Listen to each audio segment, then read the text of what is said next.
And a very warm welcome to today's exploration of the wonders of complete well-being.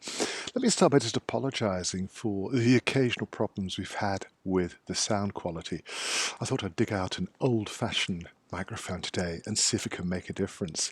And thank you so much for letting me know that there were problems with the recording. We'll try and do better in the future. One of the subjects that we touched on a couple of days ago was this persistent problem of isolation and loneliness.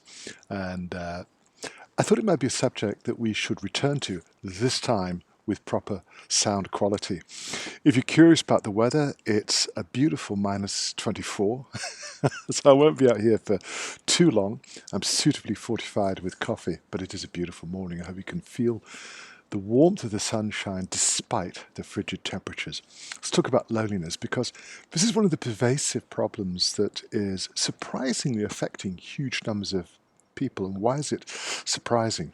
Well, it's because we live in increasingly crowded conditions in towns and cities. You go into the major metropolitan centres and people are squashed together. That in itself is a very potentially stressful situation. But we know from the research that more and more people are experiencing a profound sense of isolation, of loneliness, not just in crowds, but even within closer social units, within the family and at work. I thought this might be an interesting subject for us to touch on and to see if we can find a couple of ways to address it. The first, well, I have to say that social media is not helping us. We have become deeply attached to the magic of these beautiful little cell phones that are a substitute, at least we think they're a substitute, for normal conversation, for normal communication. If you take a look around you in most environments, you notice that pretty much everybody has their nose glued to their screen. That's not how we've evolved to communicate. An emoji does not take the place of a conversation. Emojis don't listen. And we've evolved to be socially dependent creatures that really rely on the close-knit support of familiar faces, a group of people who help us to feel that we're recognized, that we have a voice. And it's that feeling of being recognized that helps us to break free from the limitations of loneliness. The first thing I'd like to suggest is that perhaps you could do something unthinkable and switch off your phone.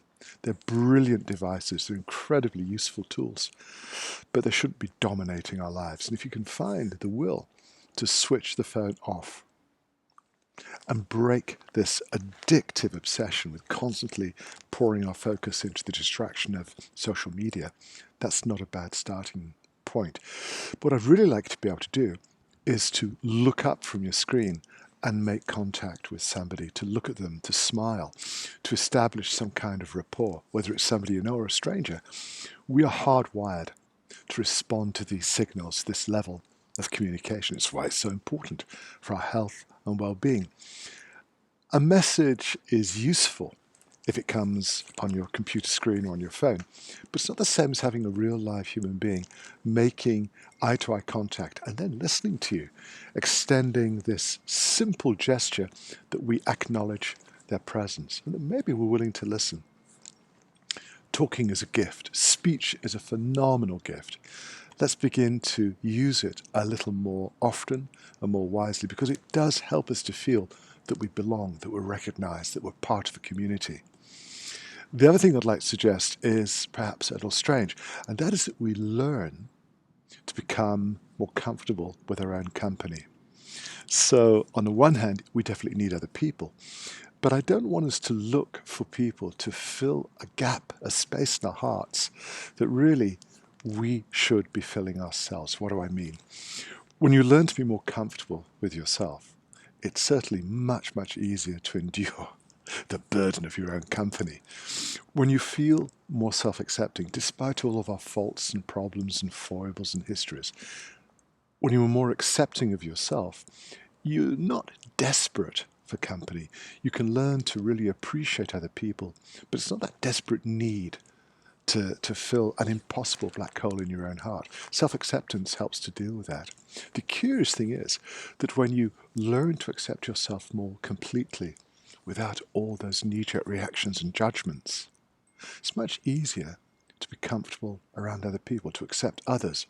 And that, I think, is a very, very healthy step forwards, so that you become more comfortable, you become more accepting of yourself. And if you are on your own, it's not a torture, it's not an impossible burden to carry. But you'll find as you accept yourself that you make contact more easily with others. That smile that you extend perhaps comes from your heart. It's not just a mask you wear. You're really interested in how other people are thinking and feeling, how they're coping with life. That's how we've evolved. That's the incredibly strong social foundation for our success as a species. And whilst I have enormous respect for modern technology, let's not use it as a substitute for our ability to communicate, to listen, to offer a helping hand, a listening ear. These are incredibly important facets of the human condition. And these are two ways to approach the challenge of loneliness. Take a moment to reach out to others, to make eye contact, smile, say hi, and learn how to be more accepting of yourself. Simple steps, but revolutionary in their potential to transform our lives. Well, thanks once again for your kindness and your tolerance when the sound quality just wasn't as good as it could have been. And from a rather cold and chilly part of the world, allow me to wish you a wonderful day, and I'm looking forward to being back with you again very soon.